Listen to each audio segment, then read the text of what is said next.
లక్ష్మి ఎదురా ఎక్కడ తను? నిన్నేరా. లక్ష్మి నీతో పాటు రాలేదా?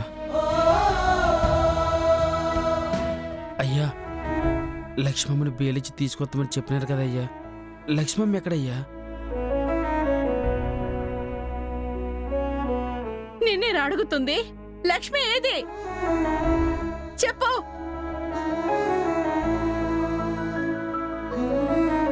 లక్ష్మిని వదలలేదమ్మా.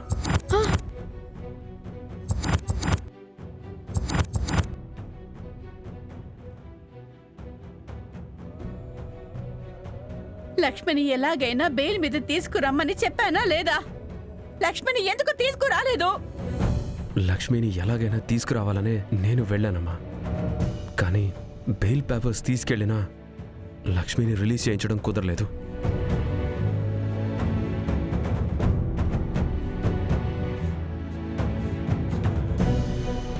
ఏమైందిరా?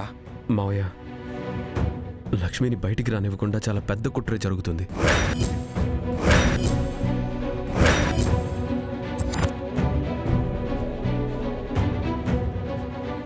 ఇప్పుడు ఈ బెయిల్ పేపర్స్ తీసుకొచ్చినా సరే మీ కనకాన్ని రిలీజ్ చెయ్యను.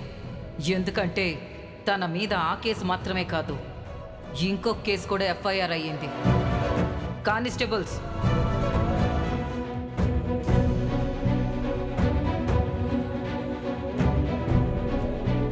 నిన్న మీ కనకాన్ని విచారిస్తుంటే మా కానిస్టేబుల్స్ మీద దాడి చేసింది.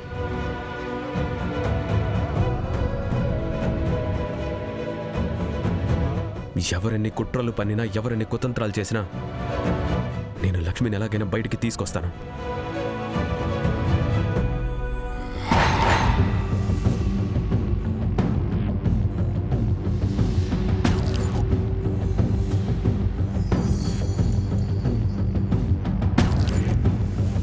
నేను డీల్ చేసింది వర్కౌట్ అయ్యింది.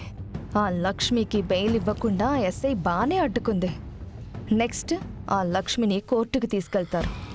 కోర్టులో కూడా ఎలాంటి హెల్ప్ దొరకకుండా చేసి శిక్ష పడేలా చెయ్యాలి. చేస్తా.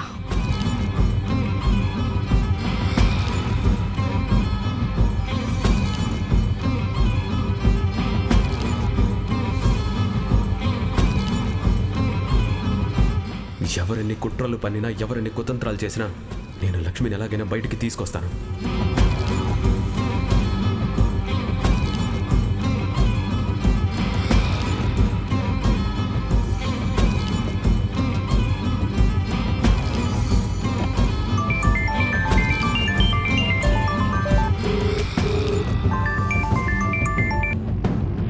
చెప్పంబిక.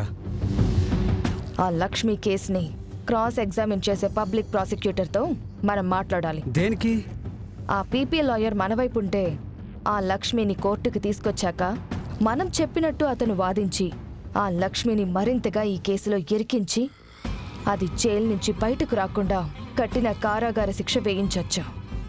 ఆ లక్ష్మి జైలు నుంచి బయటికి రాకపోతే ఇక్కడ మనకి నచ్చినట్టు చక్రం తిప్పి బిజినెస్లన్నీ నీ సొంతం చేసుకోవచ్చు కదా? అవును సుభాష్, ఇదంతా జరగాలి అంటే ఆ పీపీని మనం కొనేయాలి. నేను పీపీ ఎవరో కనుక్కొని అతను మన వైపు సపోర్ట్ చేసేలా మాట్లాడతాను. సరే సుభాష్. అవును, ఇంతకు ముందు నేను చెప్పింది ఏమైంది? ఇంతకు ముందంటే బోర్డ్ ఆఫ్ డైరెక్టర్స్ గురించి కదా నువ్వు మాట్లాడేది? అవును. నేను అందరితో పర్సనల్గా టచ్లోకి వెళ్ళి నువ్వు చెప్పమన్నట్లు చెప్పి అందరినీ రెడీ చేసేసాను. నువ్వెప్పుడు బోర్డ్ ఆఫ్ డైరెక్టర్స్తో మాట్లాడతానంటే అప్పుడు మీటింగ్ అరేంజ్ చేస్తాను. ఓకే సుభాష్, టైం చూసి మీటింగ్ పెట్టి ఆ లక్ష్మిని సీఈఓ చేసిన విహారీకి వ్యతిరేకంగా అందర్నీ మోటివేట్ చేద్దాం. ఈ కేసు మరింత స్ట్రాంగ్గా మారగానే మన ప్లాన్ని అమలు చేసి బోర్డ్ ఆఫ్ డైరెక్టర్స్ మీటింగ్ పెట్టి విహారీ మీద వ్యతిరేకత తీసుకొద్దాం. వాణ్ణి ఒక అసమర్థుడిగా చూపించి ఆ లక్ష్మి లాంటి దాన్ని బోర్డ్ ఆఫ్ డైరెక్టర్స్ అనుమతి లేకుండా ఎలా సీఈఓగా చేశాడో నిలదీసి విహారీని చైర్మన్ పోస్ట్ నుంచి దించేస్తాను. ఆ తర్వాత ఆ పోస్టుతో పాటు బిజినెస్ల్ని నా హస్తగతం చేసుకుంటాను. ఇది మన ప్లాన్.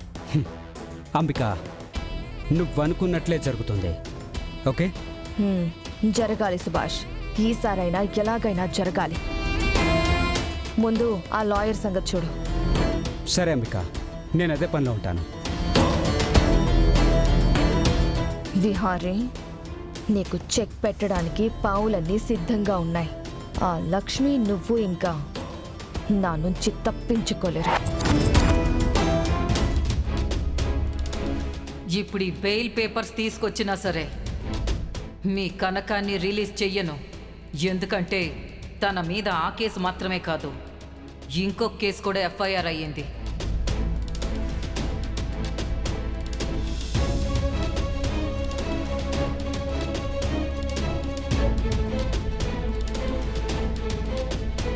విహారీ, నిన్న ఏం చెప్పావురా నువ్వు? ఎలాగైనా లక్ష్మిని బయటికి తీసుకొస్తాను అన్నావు. మరి ఇప్పుడు వచ్చి ఏదేదో చెప్తున్నావేంట్రా? లక్ష్మిని విడిపించటం నీ వల్ల కాకపోతే నాకు చెప్పరా. నా వల్ల కాదు, నేను లక్ష్మిని తీసుకురాలేను అని చెప్తే నేను వెళ్ళి తనని ఎలాగోలా విడిపించుకొని తీసుకొస్తాను.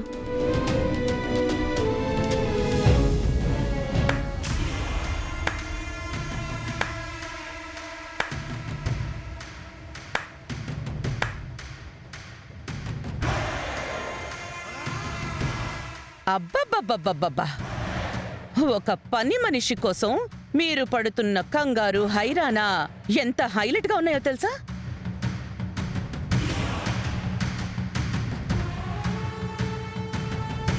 అదేదో పెద్ద పోరాటంలో పాల్గొని జైలుకి పోలేదు. నోటితో కూడా చెప్పలేని పనులు చేస్తూ పోలీసులకి రెడ్ హ్యాండెడ్గా దొరికిపోయింది.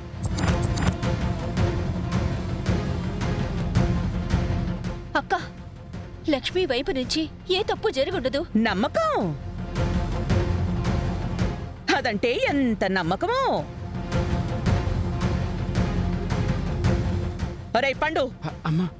ఒకసారి టీవీ ఆన్ చేసి న్యూస్ పెట్టరా. అలాగేనమ్మా.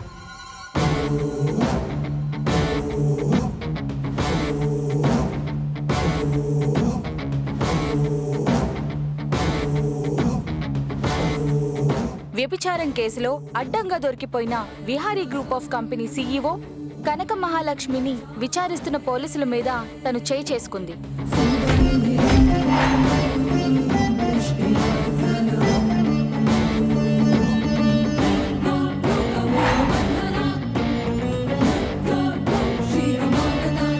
వ్యభిచారం కేసుతో పాటు ఇప్పుడు పోలీస్ అధికారులను కొట్టినందుకు చాలా పెద్ద శిక్ష పడుతుంది ఆమెకి.